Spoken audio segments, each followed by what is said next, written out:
Di tengah gempuran krisis pangan, di balik harga yang melambung mencekik rakyat, ternyata ada perang senyap yang dahsyat.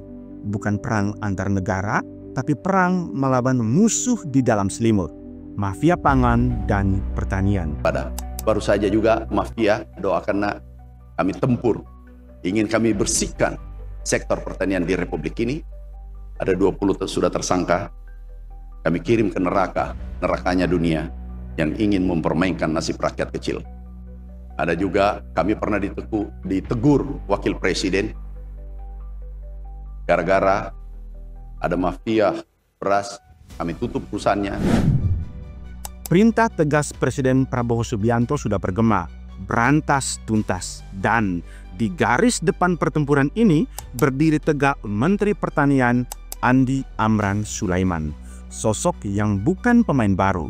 Dia pernah memimpin lumbung pangan negeri di era Jokowi JK, lalu kembali menjadi menteri di akhir era periode Jokowi Maruf, dan kini diberi mandat penuh oleh Prabowo dan Gibran. Rekam jejaknya bukan main-main. Di periode sebelumnya, Kementan di bawah komandonya mencatat angka-angka yang mencengangkan. 784 kasus mafia pangan diungkap. Sebanyak 411 orang menjadi tersangka dan dijebloskan ke penjara. Mereka bermain kotor di pupuk, hortikultura, peternakan, bahkan ada yang paling krusial, yakni korupsi beras untuk rakyat miskin. Tak cukup di luar pemerintahan, pembersihan juga dilakukan di dalam internal Kementerian Pertanian. Lebih dari 1.500 pegawai Kementan kena sikat, demosi, mutasi karena bermain mata dengan para bandit pangan ini. Ini adalah gerakan bersih-bersih yang katanya tanpa pandang bulu.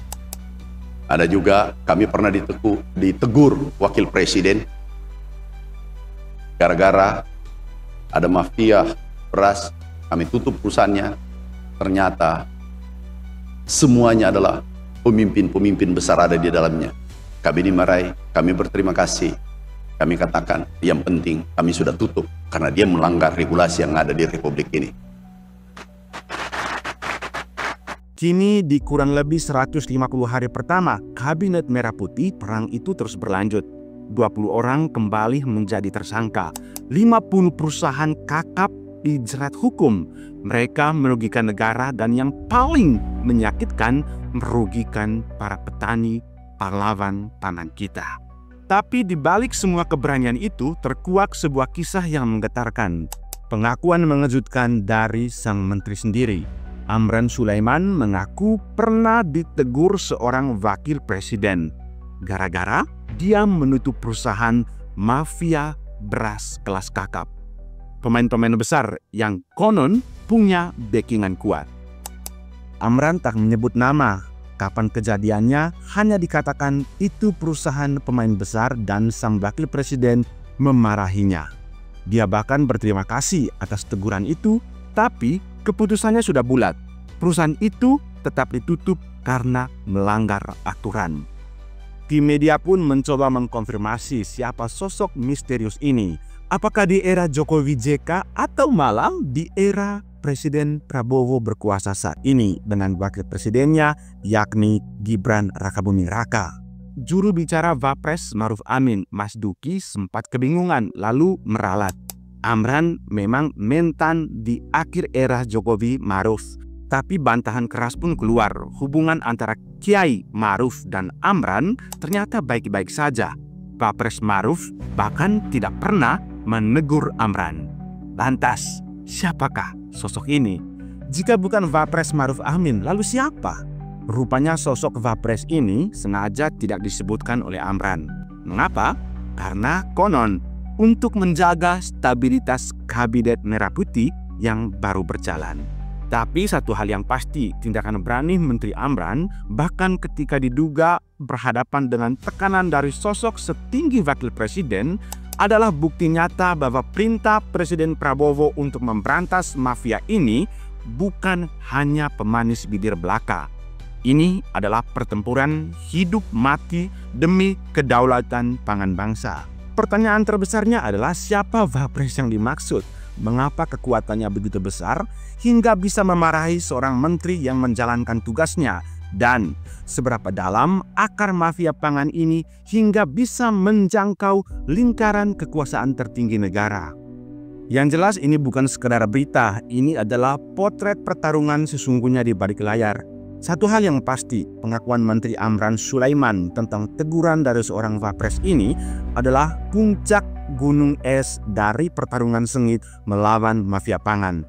Ini bukan sekadar drama politik, tapi cermin betapa dalamnya akar praktek curang yang merugikan hajat hidup orang banyak. Misteri identitas Wapres yang menegur ini memang menarik, dan jika bukan Wapres Maruf Amin seperti bantahan jubirnya, maka kemungkinan besar itu terjadi di era Amran menjabat Mentan bersama Wapres Yusuf Kala atau Wapres Gibran Rakabuming Raka. Namun terlepas dari identitasnya, cerita ini menegaskan bahwa melawan mafia butuh keberanian luar biasa, bahkan ketika tekanan datang dari puncak kekuasaan. Amran mungkin ingin menyampaikan pesan yang kuat kepada publik bahwa ia didukung kuat oleh Presiden Prabowo melalui tindakan-tindakan keberanian tadi. Tapi ingat, perang ini masih sangat panjang dan butuh pengawasan ketat dari publik. Perang melawan mafia pangan adalah perang kita semua. Akankah Menteri Amran Sulaiman berhasil menuntaskan mandat Presiden Prabowo memberantas para bandit yang bermain dengan nasib perut rakyat? Dan akankah misteri sosok Wapres yang pernah memarahi sang menteri ini bisa terungkap? Silakan berbagi pendapat Anda di kolom komentar. Saya tidak akan mundur menghadapi koruptor. Saya tidak akan mundur menghadapi koruptor.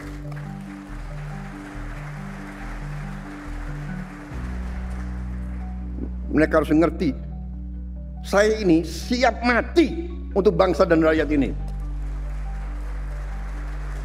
Saya tidak takut. Mafia manapun saya tidak takut. Nanti juga akan sisihkan dana, saya akan bikin penjara yang sangat,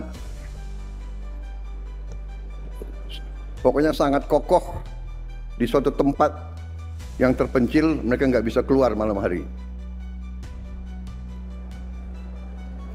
Kita akan cari pulau, kalau mereka mau keluar biar ketemu sama hiu. Kita terus terang saja, jangan kita tidak berani bicara apa adanya. Tantangan paling besar menurut saya bangsa Indonesia adalah korupsi. Korupsi yang mengakibatkan kebocoran, yang mengakibatkan sumber daya kita tidak sampai ke rakyat yang paling memerlukan. Begitu saya menerima mandat sebagai presiden, saya dengan pembantu-pembantu saya, kita bertekad untuk berusaha sekeras mungkin dengan segala daya yang ada pada kita untuk mencapai pemerintahan yang bersih. Pemerintahan yang bersih, yang bebas dari korupsi adalah mutlak. Mutlak.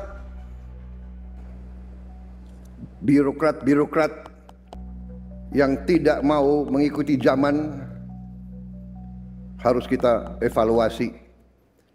Jangan mengira jadi ASN hidup enak,